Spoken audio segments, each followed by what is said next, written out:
And the Ziphites came unto Saul to Gibeah, saying, Doth not David hide himself in the hill of Hachilah, which is before Jeshimon?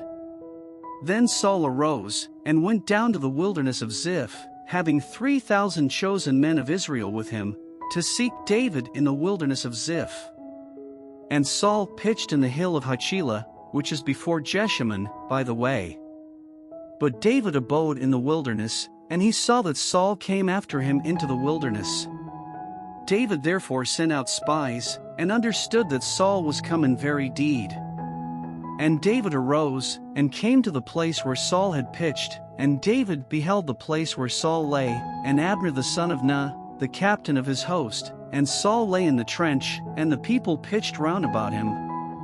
Then answered David and said to Ahimelech the Hittite, and to Abishai the son of Zeruiah, brother to Joab, saying, Who will go down with me to Saul to the camp? And Abishai said, I will go down with thee. So David and Abishai came to the people by night, and, behold, Saul lay sleeping within the trench, and his spear stuck in the ground at his bolster, but Abner and the people lay round about him. Then said Abishai to David, God hath delivered thine enemy into thine hand this day, now therefore let me smite him, I pray thee, with the spear even to the earth at once, and I will not smite him the second time. And David said to Abishai, Destroy him not, for who can stretch forth his hand against the Lord's anointed, and be guiltless? David said furthermore, As the Lord liveth, the Lord shall smite him, or his day shall come to die, or he shall descend into battle, and perish. The Lord forbid that I should stretch forth mine hand against the Lord's anointed, but, I pray thee, take thou now the spear that is at his bolster, and the cruse of water, and let us go. So David took the spear and the cruse of water from Saul's bolster, and they gat them away, and no man saw it, nor knew it, neither awaked, for they were all asleep, because a deep sleep from the Lord was fallen upon them. Then David went over to the other side, and stood on the top of an hill afar off, a great space being between them. And David cried to the people, and to Abner the son of Ner, saying, Answerest thou not, Abner? Then Abner answered and said, Who art thou that criest to the king? And David said to Abner, Art not thou a valiant man?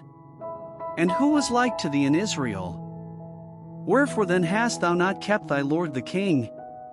For there came one of the people in to destroy the king thy lord. This thing is not good that thou hast done.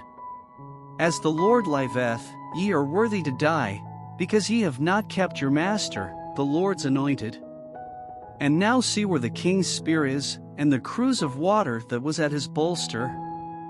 And Saul knew David's voice, and said, Is this thy voice, my son David?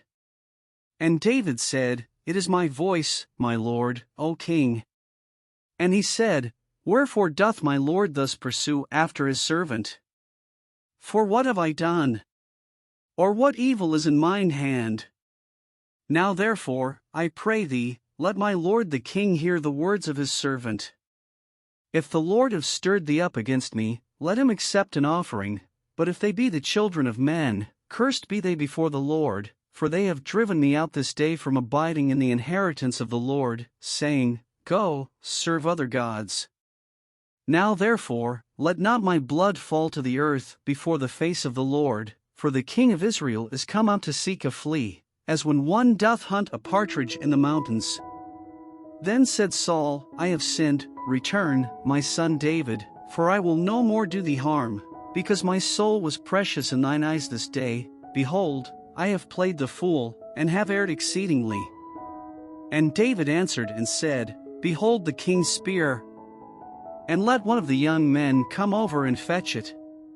The Lord render to every man his righteousness and his faithfulness, for the Lord delivered thee into my hand today, but I would not stretch forth mine hand against the Lord's anointed.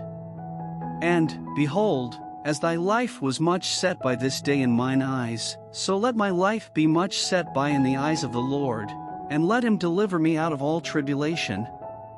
Then Saul said to David, Blessed be thou, my son David, thou shalt both do great things, and also shalt still prevail.